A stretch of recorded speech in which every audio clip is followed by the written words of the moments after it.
ओम श्री गणेशाय नमः। संक्षिप्त श्री पद्मपुराण षष्ठी खंड दंडकारण्य की उत्पत्ति का वर्णन। श्री पुलस्त्य मुनि जी कहते हैं, हे अगस्त्य जी के ये अद्भुत वचन सुनकर श्री रघुनाथ जी ने विस्मय के कारण पुनः प्रश्न किया। हे महामुनि, वह वन जिसका विस्तार 100 योजन का था, पशु पक्षियों से रहित, निर्जन, सूना और भयंकर कैसे हुआ? श्री अगस्त्य जी बोले, हे राजन, पूर्व काल के सतयुग की बात है। वैवस्वत मनु इस पृथ्वी का शासन करने वाले राजा थे। उनके पुत्र का नाम था इक्ष्वाकु। इक्ष्वाकु बड़े ही सुंदर और अपने भाइयों में सबसे बड़े थे। महाराज उनको बहुत मानते थे। उन्होंने इक्ष्वाकु को भूमंडल के राज्य पर अभिषिक्त करके कहा, तुम पृथ्वी के राजवंशों के अधिपति सम्राट बनो। हे रघुनंदन, बहुत अच्छा कहकर इक्ष्वाकु ने पिता की आज्ञा स्वीकार की। तब वे अत्यंत संतुष्ट होकर बोले, हे बेटा, अब तुम दंड के द्वारा प्रजा की रक्षा करो, किंतु दंड का अकारण प्रयोग न करना। मनुष्यों के द्वारा अपराधियों को जो दंड दिया जाता है, वह शास्त्रीय विधि के अनुसार उचित अवसर पर प्रयुक्त होने पर राजा को स्वर्ग में ले जाता है। इसलिए हे महाबाहो, तुम दंड के समुचित प्रयोग के लिए सदा सचेष्ट रहना। ऐसा करने पर संसार में तुम्हारे द्वारा अवश्य परम धर्म का पालन होगा। इस प्रकार एकाग्र चित्त से अपने पुत्र इक्ष्वाकु को बहुत से उपदेश दे महाराज मनु बड़ी प्रसन्नता के साथ ब्रह्मलोक को सिधार गए। तत्पश्चात राजा इक्ष्वाकु को यह चिंता हुई कि मैं कैसे पुत्र उत्पन्न करूं। इसके लिए उन्होंने नाना प्रकार के शास्त्रीय कर्म यज्ञ यज्ञादि किए और उनके द्वारा राजा को अनेकों पुत्रों की प्राप्ति हुई। देव कुमार के समान तेजस्वी राजा इक्ष्वाकु ने पुत्रों को जन्म देकर पितरों को संतुष्ट किया। हे रघुनंदन, इक्ष्वाकु के पुत्रों में जो सबसे छोटा था, वह गुणों में सबसे श्रेष्ठ था। वह शूर और विद्वान तो था ही, प्रजा का आदर करने के कारण सबके विशेष गौरव का पात्र हो गया था। उसके बुद्धिमान पिता ने उसका नाम दंड रखा और वित्नगिरी के 2 शिखरों के बीच में उसके रहने के लिए एक नगर दे दिया। उस नगर का नाम मधुमत था।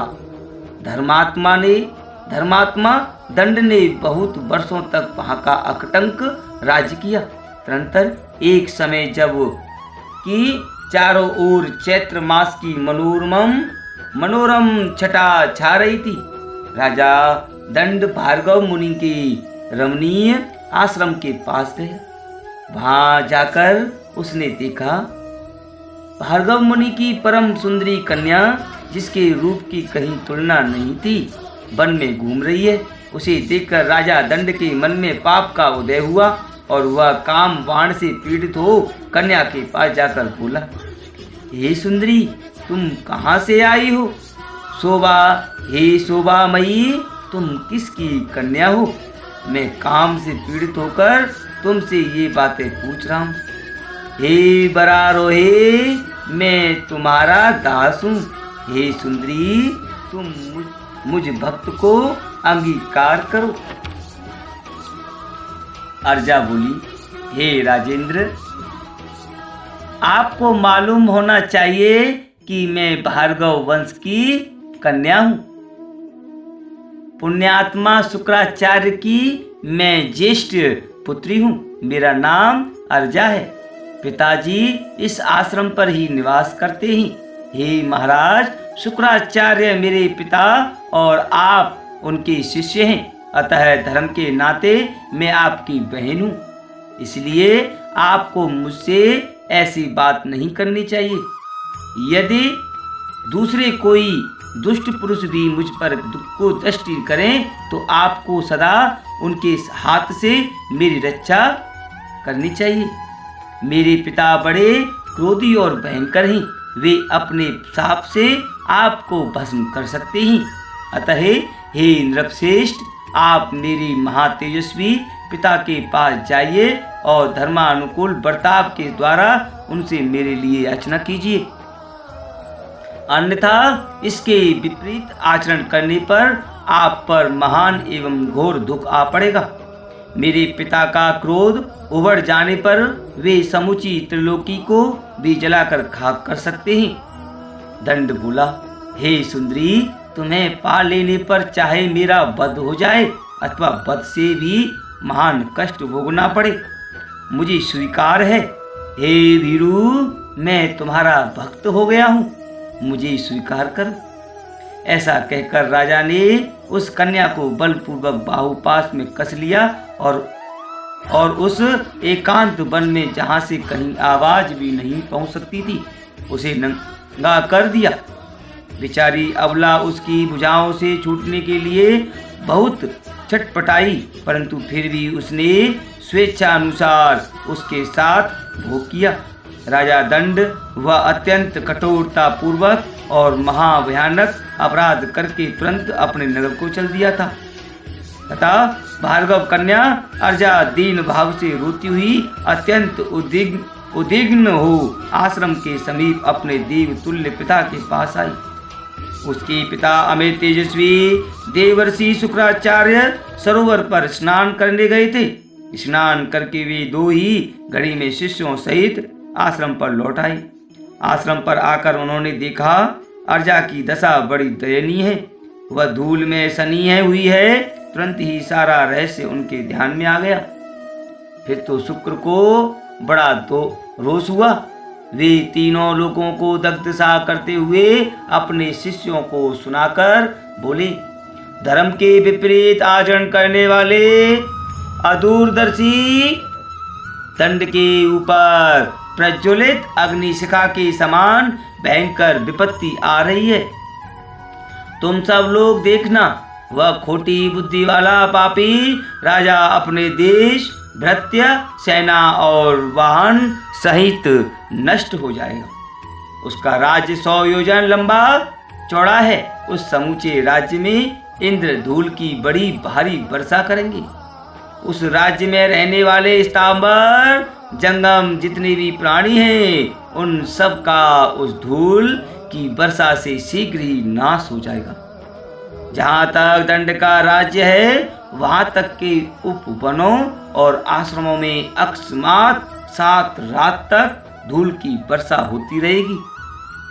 क्रोध से संतप्त होने के कारण इस प्रकार शाप दे महर्षि शुक्र ने आश्रमवासी शिष्यों से कहा, तुम लोग यहाँ रहने वाले सब लोगों को इस राज्य की सीमा से बाहर ले जाओ। उनकी आज्ञा पाते ही आश्रमवासी मनुष्य शीघ्रता पूर्वक उस राज्य से हट गए और सीमा से बाहर जाकर उन्होंने अपने डेरे डाल दिए। तदनंतर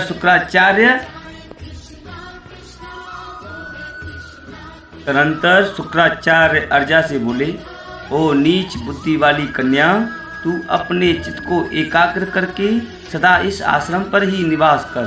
यह 4 कोस के विस्तार का सुंदर शोभा संपन्न सरोवर है। हे अर्जे, तू रजोगुण से रहित सात्विक जीवन व्यतीत करती हुई 100 वर्षों तक यहीं रह। महर्षि का यह आदेश सुन अर्जा ने तथास्तु कहकर उनकी आज्ञा स्वीकार की। उस समय वह बहुत ही दुखी हो रही थी।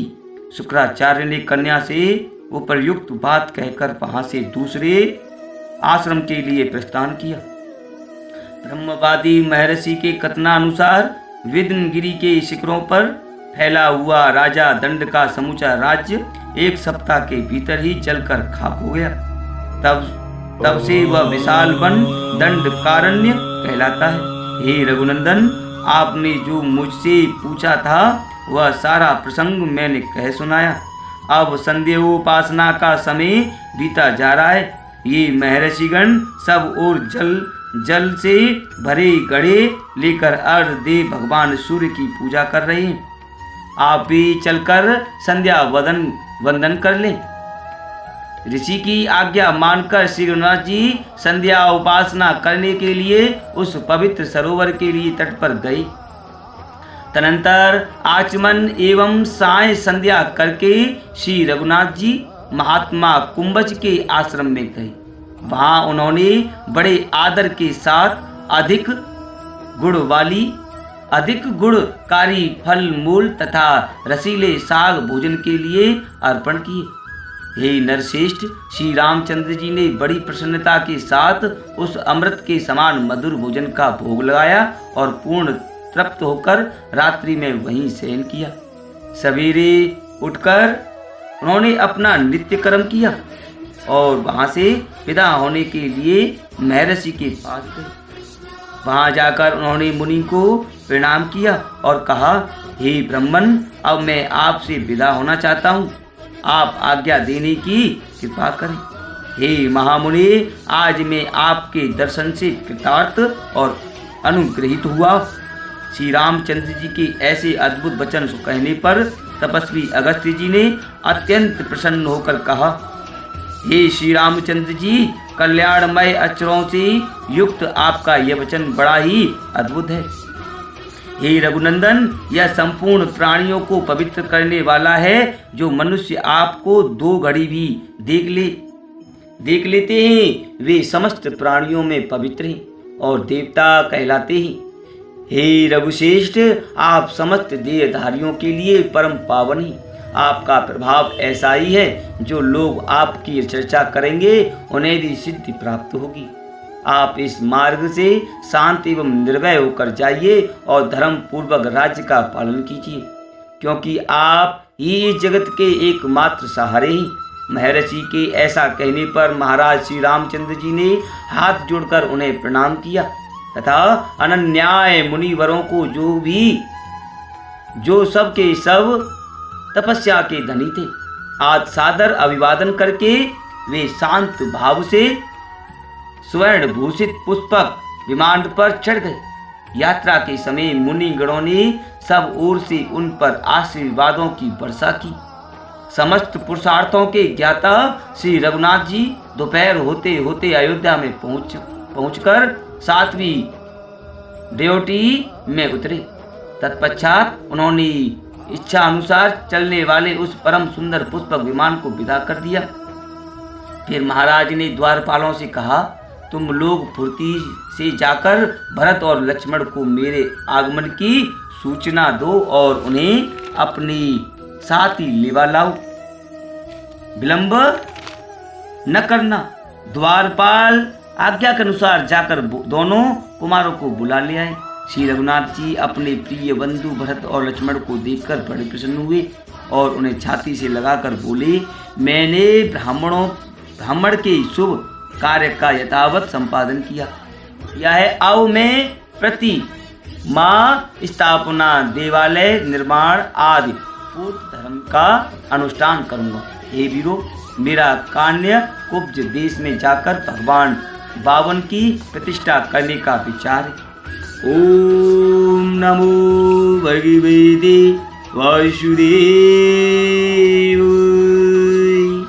ओम नमो नारायणाय नमः।